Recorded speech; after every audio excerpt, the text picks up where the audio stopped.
November ಹತ್ರ ಆಗ್ತಾ ಇದ್ದ ಹಾಗೆ ರಾಜ್ಯ ಕಾಂಗ್ರೆಸ್ನಲ್ಲಿ ಚಟುವಟಿಕೆಗಳು ಬಿರುಸುಗೊಳ್ತಾ ಇದೆ. ಸಿಎಂ ಸಿದ್ದರಾಮಯ್ಯನವರು 5 ವರ್ಷವೂ ಕೂಡ ಮುಖ್ಯಮಂತ್ರಿಯೇ ಆಗಿರ್ತಾರೆ ಅಂತ ಹೇಳಿ ನಿನ್ನೆ ಯತೀಂದ್ರ ಅವರು ಮತ್ತೊಮ್ಮೆ ಹೇಳಿಕೆ ಕೊಟ್ಟಿದ್ದಾರೆ. ರಾಜ್ಯ ರಾಜಕೀಯದಲ್ಲಿ ನವೆಂಬರ್ ಕ್ರಾಂತಿ ಸಂಚಲನ ಮೂಡಿಸ್ತಾ ಇದೆ.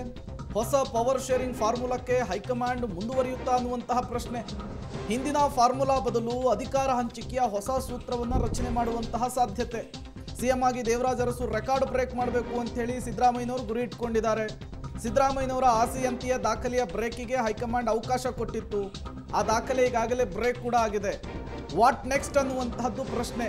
ಹಾಗಾದ್ರೆ 2.5 ವರ್ಷಕ್ಕೆ ಸಿಎಂ ಸಿದ್ದರಾಮಯ್ಯನವರ ಬದಲಾವಣೆ ಆಗುತ್ತಾ?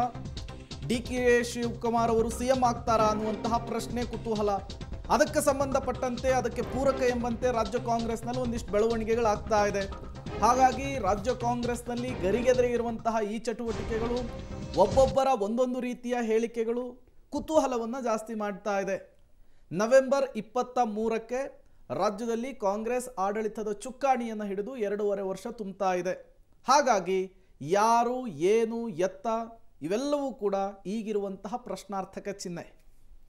ಸಂಪುಟ ಪುನರ್ರಚನೆ ಜೊತೆಗೆ ಅಧಿಕಾರ ಹಂಚಿಕೆಯ ಫಾರ್ಮುಲಾ ಏನ್ ಡಿಸೈಡ್ ಆಗಿದೆ? ಜೆಂಟಲ್ಮನ್ ಅಗ್ರಿಮೆಂಟ್ ಇದೆ ಅಂತ ಎಲ್ಲರೂ ಹೇಳ್ತಾ ಇದ್ರು.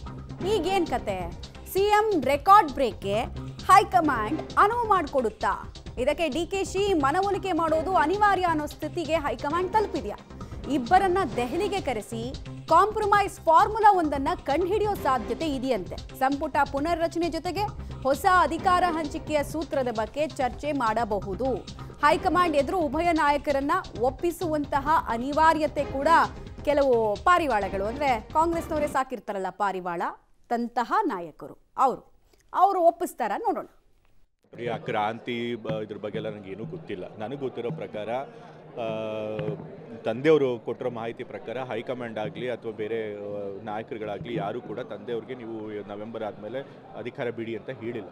ಸೊ ಹಾಗಾಗಿ ಇವ್ರು ಯಾವ ಕ್ರಾಂತಿ ಬಗ್ಗೆ ಮಾತಾಡ್ತಾರೆ ನನಗಂತೂ ಮಾಹಿತಿ. 5 ವರ್ಷ ಇರಬೇಕು, ಇದ್ರೆ ರಾಜ್ಯಕ್ಕೆ ಒಳ್ಳೇದಾಗುತ್ತೆ, ಒಳ್ಳೆ ಆಡಳಿತ ಕೊಡೋಕೆ ಸಾಧ್ಯ ಆಗುತ್ತೆ ಅನ್ನೋದು ನಮ್ಮ ನಂಬಿಕೆ. ಹಾಗಾಗಿ 5 ವರ್ಷ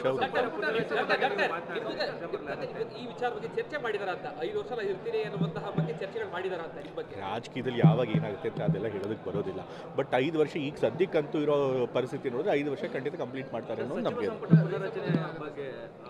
ಆ ಕ್ರಾಂತಿ ಇದ್ರ ಬಗ್ಗೆ ಎಲ್ಲ ನನಗೇನೂ ಗೊತ್ತಿಲ್ಲ. ನನಗೆ ಗೊತ್ತಿರೋ ಡೀಟೇಲ್ಸ್ ಕೊಡ್ತಾರೆ. ನೇರ ಸಂಪರ್ಕದಲ್ಲಿ ಜಾಯ್ನ್ ಆಗ್ತಾ ಇದ್ದಾರೆ ಕೆಪಿ ನಾಗರಾಜ್. ಸಿಎಂ ಅನ್ನೋ ಕುರ್ಚಿಯಿಂದ ಡಿ.ಕೆ. ಶಿವಕುಮಾರ್ರನ್ನ ಅಲ್ಲಿಗೆ ಮೆಲ್ಲಗೆ ಹಿಂದಕ್ಕೆ ತಳ್ಳುವಂತಹ ಪ್ರಯತ್ನ ಚೆನ್ನಾಗಾದಂಗೆ ಕಾಣಿಸ್ತಾ ಇದೆ ಸಿದ್ದರಾಮಯ್ಯ ಬಣ ಮತ್ತು ಸಿದ್ದರಾಮಯ್ಯರಿಂದ. ಆ ಮುಂದುವರೆದ ಭಾಗದ ಸ್ಟೇಟ್ಮೆಂಟ್ ಇದು ಅಂತ ಅನ್ಸುತ್ತೆ. ಪ್ರಾಬಬ್ಲಿ ರಾಜಸ್ಥಾನದಲ್ಲಿ ಅಶೋಕ್ ಗೆಹ್ಲೋಟ್ ತುಳಿದಂತಹ ಹಾದಿಯನ್ನೇ ಸಿದ್ದರಾಮಯ್ಯ ತುಳಿಯೋ ಎಲ್ಲ ಲಕ್ಷಣ ಈಗಲೇ ಕಾಣಿಸ್ತಾ ಇದೆ. ಸಿದ್ದರಾಮಯ್ಯವರ ಪುತ್ರನ ಮಾತನ್ನ ಗಮನಿಸ್ತಾ ಇದ್ದಾರೆ. ಯಾಕಂದ್ರೆ ಯತೀಂದ್ರ ಸಿದ್ದರಾಮಯ್ಯ ಬರೀ MLC ಅಲ್ಲ, ಸಿದ್ದರಾಮಯ್ಯನವರ ಮಗ. ಅವರ ಕಾನ್ಫಿಡೆನ್ಸ್ ಮತ್ತು ಅವರು ನಿನ್ನೆ ಹೇಳಿದಂತಹ ಒಂದು ಪದ ಏನು, ಮುಖ್ಯ ಸಿದ್ದರಾಮಯ್ಯನವರೇ ನಮ್ಮ ತಂದೆಯವರೇ ನನಗೆ ಹೇಳಿದ್ದಾರೆ ಅನ್ನುವಂಥದ್ದು ಒಂದು ಪದವನ್ನು ಕೂಡ ಬಳಸಿದ್ದಾರೆ. ಅದನ್ನು ಲೆಕ್ಕ ಹಾಕೊಂಡು ನೋಡ್ತಾ ಇದ್ರೆ ಮಮತಾ, ನವೆಂಬರ್ ಕ್ರಾಂತಿ ಅನ್ನುವಂಥದ್ದು ಬಹುತೇಕ ಇಲ್ಲ ಅನ್ನುವಂಥ ಅರ್ಥದಲ್ಲೇ ಕಾಣ್ತಾ ಇದೆ. ಬೇರೆ ರೀತಿಯಾದ ಕ್ರಾಂತಿಗಳಾಗ್ಬೋದು, ಸಂಪುಟ ಪುನರ್ರಚನೆ ಆಗ್ಬೋದು ಅಥವಾ ಮತ್ತೊಂದು ಬೇರೆ ರೀತಿಯಾದಾಗ್ಬೋದು. ಆದರೆ CM ಸ್ಥಾನದ ವಿಚಾರದಲ್ಲಿ ಏನು ಲೆಕ್ಕಾಚಾರಗಳು ನಡೀತಾ ಇದ್ದಾವೋ ಆ ಲೆಕ್ಕಾಚಾರಗಳು ಇದ್ದಂತೆ ಕಾಣ್ತಾ ಇಲ್ಲ. ಯಾಕಂದರೆ ಯತೀಂದ್ರ ಸಿದ್ದರಾಮಯ್ಯನವರು ಭಾಳ ಕಾನ್ಫಿಡೆನ್ಸಲ್ಲಿ ಮಾತನಾಡ್ತಾ ಇದ್ದಾರೆ. ಅದು ಕೇವಲ ಅವರ ಆಸೆ ಮಾತ್ರ ಅಲ್ಲ, ಜೊತೆಗೆ ಅವರು ಭಾಳ ಕ್ಯಾಲ್ಕುಲೇಟಿವ್ ಆಗಿ ಮಾತಾಡ್ತಾ ಇದ್ದಾರೆ. ಶಾಸಕರ ಬೆಂಬಲ ಬಹಳ ಮುಖ್ಯ. ನಮ್ಮ ತಂದೆಯವರ ವಿರುದ್ಧ ಯಾವೊಬ್ಬ ಶಾಸಕರು ಕೂಡ ಹೈಕಮಾಂಡ್ಗೆ ದೂರನ್ನು ಕೊಟ್ಟಿಲ್ಲ ಈವರೆಗೂ. ಅಂದರೆ ಅಲ್ಲಿಗೆ ನಮ್ಮ ತಂದೆಯವರ ವಿಚಾರದಲ್ಲಿ ಎಲ್ಲರೂ ಕೂಡ ಸ್ಯಾಟಿಸ್ಫ್ಯಾಕ್ಷನಲ್ಲಿದ್ದಾರೆ. ಅದರ ಅರ್ಥ ತಂದೆಯವರ ಆಡಳಿತದ ಬಗ್ಗೆ ಮೆಚ್ಚುಗೆ ಇದೆ. ಹಾಗಾಗಿ 5 ವರ್ಷವೂ ಕೂಡ ಸಿದ್ದರಾಮಯ್ಯನವರೇ ಮುಖ್ಯಮಂತ್ರಿಗಳು ಆಗಿರ್ತಾರೆ ಅನ್ನುವಂಥದ್ದನ್ನು ಭಾಳ ಸ್ಪಷ್ಟವಾಗಿ ಹೇಳ್ತಾರೆ. ಇದನ್ನೆಲ್ಲ ಖುದ್ದು ನಮ್ಮ ತಂದೆಯವರೇ ಹೇಳಿದ್ದಾರೆ ಅನ್ನುವಂಥ ಮಾತನ್ನು ಕೂಡ ಹೇಳ್ತಾ ಇದ್ದಾರೆ. ಅಲ್ಲಿಗೆ 5 ವರ್ಷದ ಕತೆ ಅದು ಆಮೇಲೆ ಇರೋದು ಮಮತಾ. ಆದರೆ ಸದ್ಯಕ್ಕಂತೂ ಅದರಲ್ಲೂ ನವೆಂಬರ್ ಅಥವಾ ಡಿಸೆಂಬರ್ ಈ ಥರದ ಲೆಕ್ಕಾಚಾರದಲ್ಲಂತೂ ಸಿದ್ದರಾಮಯ್ಯನವರ ಕುರ್ಚಿಯಿಂದ ಇಳಿಯುವಂಥದ್ದು ಯಾವ ಲಕ್ಷಣಗಳು ಕೂಡ ಕಾಣ್ತಾ ಇಲ್ಲ.